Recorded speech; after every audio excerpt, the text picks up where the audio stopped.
FrightFest television here, and in our documentary strand we have Doc of the Dead, and it's by a good friend of mine, Philippe. Alex, I'm so pleased you're here, finally at a FrightFest. I know. After all these years of promising you. Why have you waited so long? But you did have one film here before, which was Earthlings, Ugly Bags of Water, about the Star Trek convention phenomenon. Yeah. And of course, it's been a while. We would never show anything like Paul the Psychic Octopus. Of course. But you're back. Doc of the Dead. So zombies. Yep. They're still around. What's going on? I mean, people can't get enough of them. So is that why you wanted to do a documentary on them? Yeah, absolutely. I mean, I remember actually very distinctly in 2009.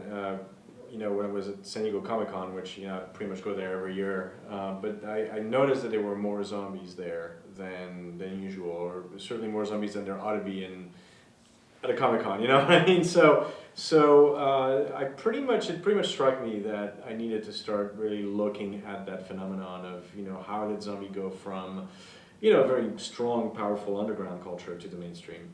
Mm. Well, you and I have been on the festival circuit for a while, and most places now actually have a zombie walk, don't they? And it's incredible, like from Strasbourg to Denver, where you are. Sure, You're there massive, and it's like kids dressing up and dogs being. So what is it? What is this allure the zombie has? It's a very fragmented answer, and that's obviously it's kind of what I like about it. You can't say, oh well, that's what this is for sure, right? I mean, it's a very complicated answer. My sort of pet theory is that on the one hand, I think it's a dress rehearsal for death. It's kind of a way to exercise the fear that we have.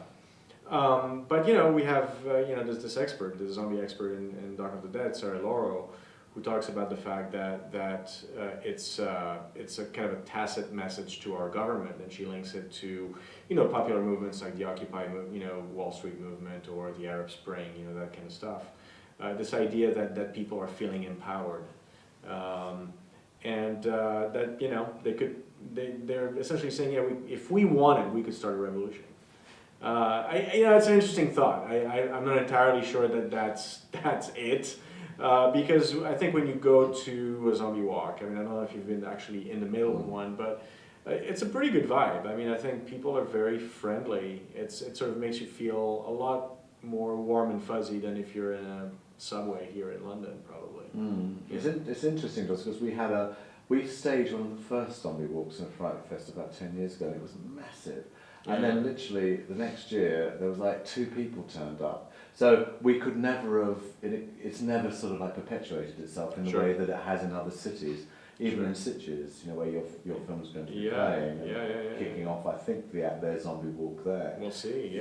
So I mean, it's just interesting how some cultures have gone for it and say others haven't. So. Yeah, in fact, actually, the town where I live, Denver, is reportedly we have the world record now with 17,000 zombies, and it happens every month of October, but it seems to be getting bigger and bigger and bigger every year. I mean, it's almost like this cultural thing. I don't think we're going to see it kind of ebb and flow. I think it's going to keep remaining really strong and growing over the years. So very interesting. No idea why. Obviously, your documentary just doesn't deal with with the films. It deals with that exact thing, the culture of it, where we're going with it. I mean, you always wanted to be not just specific about movies and why people like them. Yeah, I mean, I think that's the thing is that if I had wanted to make a film about the history of zombie movies, first of all, it would have had to be probably a 5-6 hour film, because there's so many films that you have to discuss or at least refer to on some level.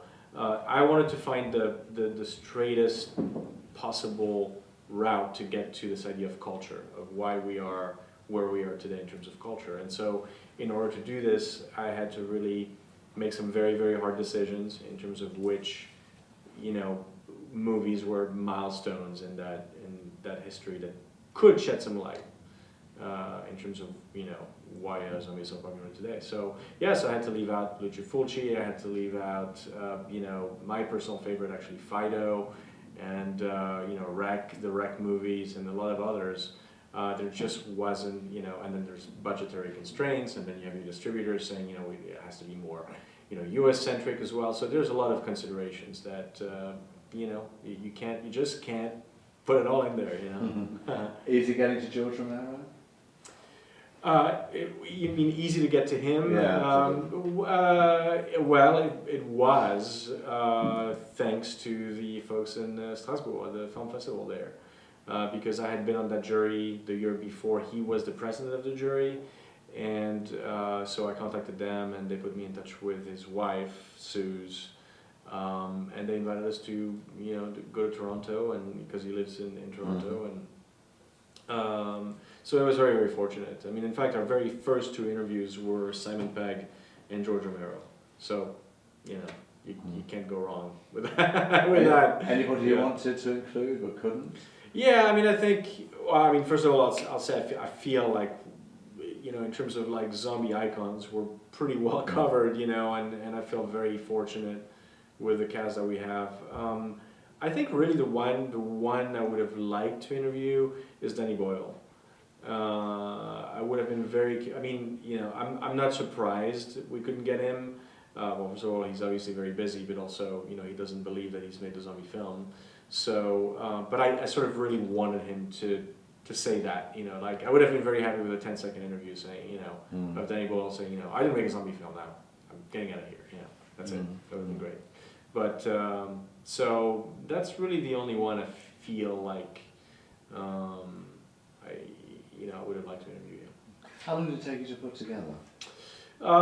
2 years on and off. We did this kind of initial shoot, and then had a trailer, and then essentially we didn't have the budget. We didn't have money, and we went through all kinds of ups and downs, and then eventually Epix came on board and funded the film. They were looking for a documentary companion piece to World War Z, because they had the broadcast world premiere on Epix for that movie. So we were the companion piece to that film in the US.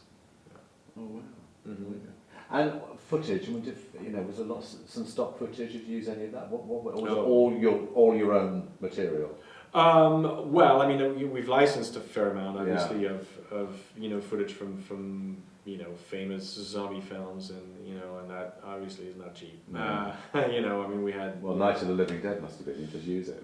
Well, exactly. Although we've actually told George that we want to give something back, just because it's the right thing to do. Why should we pay studios $10,000 a minute, or 12 or 14 sometimes, $1,000 a minute, and not give anything to these guys, but a lot of it is ours, and we actually have two co-producers, Geekscape and Red Letter Media, who became famous for that 70-minute review of Star Wars Episode 1. So they, I very, very early on thought that I wanted Mr. Plinkett to be that sort of recurring character in the film, and contacted them about that, and they were totally game. So we have some Plinkett segments, we have some really crazy Geekscape segments, and this fictional character that Jonathan London plays called Super Action Man. He actually has a comic based on that character that he writes. And there's a lot of craziness. I mean, I really wanted the film to be, one, accessible to people who know nothing about zombies, and who've, may be now wondering what the hell is going on. Why am I seeing zombies in the streets? Why am I seeing them in ads? Why am I seeing them in the news? All that kind of stuff. But also, I really wanted to make sure that there was a healthy dose of fan service to zombie fans. So hopefully it's both. Are you always going to stay in the documentary arena? I mean, no. I mean, I think I'm always going to have one foot in that arena. I'm always going to keep making docs. Yeah, I mean, I have a lot of them already lined up.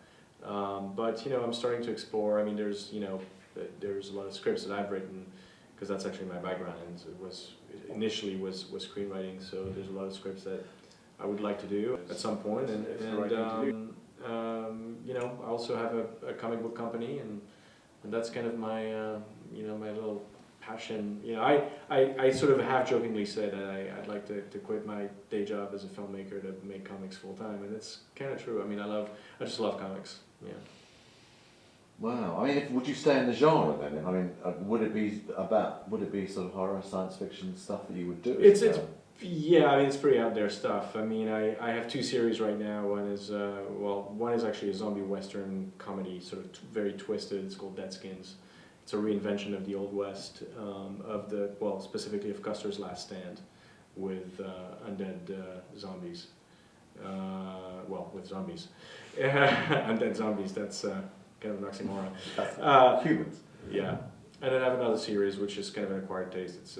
It's called Pregnant Bitches of War. So you sort of have to get the gist of it. Yes. Well, listen, thanks a lot. Glad you brought the documentary here. Great. Thank you so much.